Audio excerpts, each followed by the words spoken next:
Showdown here in Philadelphia between Vice President Kamala Harris and former President Donald Trump. Their first face-to-face meeting in this presidential election, their first face-to-face meeting ever. A historic race for president upended just weeks ago. President Biden withdrawing after his last debate. Donald Trump now up against a new opponent. The candidates separated by the smallest of margins, essentially tied in the polls nationally and in the key battlegrounds, including right here in Pennsylvania, all still very much in play. The ABC News presidential debate starts right now. This is an ABC News special. The most consequential moment of this campaign. Kamala Harris. Together, we will chart a new way forward. Donald Trump. We will soon be a great nation again. Face to face. Historic. The ABC News presidential debate. Here now, David Muir and Lindsay Davis. Good evening, I'm David Muir, and thank you for joining us for tonight's ABC News presidential debate. We want to welcome viewers watching on ABC and around the world tonight. Vice President Kamala Harris and President Donald Trump are just moments away from taking the stage in this unprecedented race for president. And I'm Lindsay Davis. Tonight's meeting could be the most consequential event of their campaigns, with Election Day now less than 2 months away. For Vice President Kamala Harris, this is her first debate since President Biden withdrew from the race on July 21st. Of course, that decision followed his debate against President Donald Trump in June. Since then, this race has taken on an entirely new dynamic. And that brings us to the rules of tonight's debate. 90 minutes with 2 commercial breaks. No topics or questions have been shared with the campaigns. The candidates will have 2 minutes to answer questions, and this is the clock. That's what they'll be seeing. 2 minutes for rebuttals and 1 minute for follow-ups, clarifications, or responses. Their microphones will only be turned on when it's their turn to speak. No pre-written notes allowed. There is no audience here tonight in this hall at the National Constitution Center. This is an intimate setting for 2 candidates who have never met. President Trump won the coin toss. He chose to deliver the final closing statement of the evening. Vice President Harris selected the podium to the right. So let's now welcome the candidates to the stage. Vice President Kamala Harris and President Donald Trump.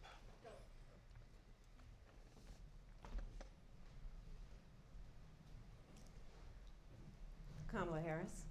Let's have a good debate. See you. Have fun. Thank you. Welcome to you both. It's wonderful to have you. It's an honor to have you both here tonight. Good evening. We are looking forward to a spirited and thoughtful debate. So let's get started. I want to begin tonight with the issue that voters repeatedly say is their #1 issue, and that is the economy and the cost of living in this country. Vice President Harris, you and President Trump were elected 4 years ago, and your opponent on the stage here tonight often asks his supporters, are you better off than you were 4 years ago? When it comes to the economy, do you believe Americans are better off than they were 4 years ago? So I was raised as a middle-class kid, and I am actually the only person on this stage who has a plan that is about lifting up the middle class and working people of America. I believe in the ambition, the aspirations, the dreams of the American people. And that is why I imagine and have actually a plan to build what I call an opportunity economy. Because here's the thing. We know that we have a shortage of homes and housing, and the cost of housing is too expensive for far too many people. We know that young families need support to raise their children, and I intend on extending a tax cut for those families of $6,000, which is the largest child tax credit that we have given in a long time, so that those young families can afford to buy a crib, buy a car seat, buy clothes for their children. My passion, one of them, is small businesses. My mother raised my sister and me, but there was a woman who helped raise us. We call her our second mother. She was a small business owner. I love our small businesses. My plan is to give a $50,000 tax deduction to start up small businesses, knowing they are part of the backbone of America's economy. My opponent, on the other hand, his plan is to do what he has done before, which is to provide a tax cut for billionaires and big corporations, which will result in $5 trillion to America's deficit. My opponent has a plan that I call the Trump's sales tax, which would be a 20% tax on everyday goods that you rely on to get through the month. Economists have said that that Trump sales tax would actually result for middle-class families in about $4,000 more a year because of his policies and his ideas about what should be the backs of middle-class people paying for tax cuts for billionaires. President Trump, I'll give you 2 minutes. First of all, I have no sales tax. That's an incorrect statement. She knows that. We're doing tariffs on other countries. Other countries are going to finally, after 75 years, pay us back for all that we've done for the world. And the tariff will be substantial in some cases. I took in billions and billions of dollars, as you know, from China.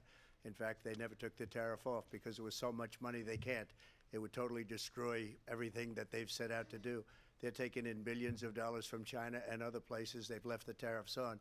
When I had it, I had tariffs, and yet I had no inflation.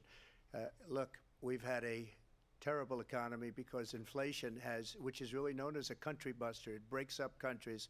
We have inflation like very few people have ever seen before, probably the worst in our nation's history. We were at 21%, but that's being generous because many things are 50, 60, 70, and 80% higher than they were just a few years ago. This has been a disaster for people, for the middle class, but for every class. On top of that, we have millions of people pouring into our country from prisons and jails, from mental institutions and insane asylums, and they're coming in and they're taking jobs that are occupied right now by African Americans and Hispanics, and also unions. Unions are going to be affected very soon. And you see what's happening. You see what's happening with towns throughout the United States. You look at Springfield, Ohio. You look at Aurora in Colorado. They are taking over the towns. They're taking over buildings. They're going in violently. These are the people that Xi and Biden led into our country, and they're destroying our country. They're dangerous. They're at the highest level of criminality, and we have to get them out. We have to get them out fast. I created one of the greatest economies in the history of our country. I'll do it again and even better. We are going to get to immigration and border security during this debate, but I would like to let Vice President Harris respond on the economy here. Well, I would love to. Let's talk about what Donald Trump left us. Donald Trump left us the worst unemployment since the Great Depression. Donald Trump left us the worst public health epidemic in a century. Donald Trump left us the worst attack on our democracy since the Civil War. And what we have done is clean up Donald Trump's mess. What we have done and what I intend to do is build on what we know are the aspirations and the hopes of the American people. But I'm going to tell you all in this debate tonight, you're going to hear from the same old tired playbook, a bunch of lies, grievances, and name-calling. What you're going to hear tonight is a detailed and dangerous plan called Project 2025 that the former president intends on implementing if he were elected again. I believe very strongly that the American people want a president who understands the importance of bringing us together, knowing we have so much more in common than what separates us, and I pledge to you to be a president for all Americans. President Trump will give you a minute here to respond. Number one, I have nothing to do, as you know, and as she knows better than anyone, I have nothing to do with Project 2025. That's out there. I haven't read it. I don't want to read it purposely. I'm not going to read it. This was a group of people that got together. They came up with some ideas, I guess some good, some bad, but it makes no difference. I have nothing to do. Everybody knows I'm an open book. Everybody knows what I'm going to do. Cut taxes very substantially and create a great economy like I did before. We had the greatest economy. We got hit with a pandemic. And the pandemic was not since 1917, where 100 million people died, has there been anything like it. We did a phenomenal job with the pandemic. We handed them over a country where the economy and where the stock market was higher than it was before the pandemic came in. Nobody's ever seen anything like it. We made ventilators for the entire world. We got gowns, we got masks, we did things that nobody thought possible. And people give me credit for rebuilding the military. They give me credit for a lot of things, but not enough credit for the great job we did with the pandemic. But the only jobs they got were bounce back jobs. These were jobs bounced back, and it bounced back and it went to their benefit. But I was the one that created them. They know it, and so does everybody else. Vice President Harris, I'll let you respond. So Donald Trump has no plan for you.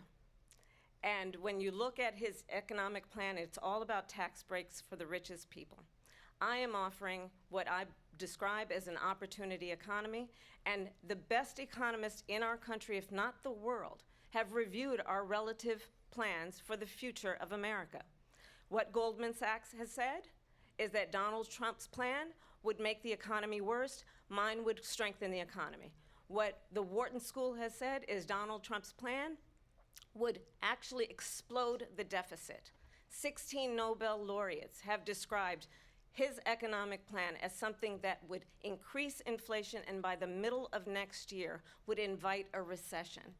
You just have to look at where we are and where we stand on the issues. And I'd invite you to know that Donald Trump actually has no plan for you because he is more interested in defending himself than he is in looking out for you. That's just a soundbite. They gave her that to say. Look, I went to the Wharton School of Finance, and many of those professors, the top professors, think my plan is a brilliant plan. It's a great plan. It's a plan that's going to bring up our worth, our value as a country. It's going to make people want to be able to go and work and create jobs and create a lot of good, solid money for our country. And just to finish off, she doesn't have a plan. She copied Biden's plan, and it's like 4 sentences, like run, spot, run. 4 sentences that are just, oh, we'll try and lower taxes. She doesn't have a plan. Take a look at her plan. She doesn't have a plan. Mr. President, I do want to drill down on something you both brought up. The Vice President brought up your tariffs. You responded, and let's drill down on this because your plan is what she calls is essentially a national sales tax. Your proposal calls for tariffs, as you pointed out here, on foreign imports across the board. You recently said that you might double your plan, imposing tariffs up to 20% on goods coming into this country. As you know, many economists say that with tariffs at that level, costs are then passed on to the consumer. Vice President Harris has argued it'll mean higher prices on gas, food, clothing, medication, arguing it costs the typical family nearly $4,000 a year.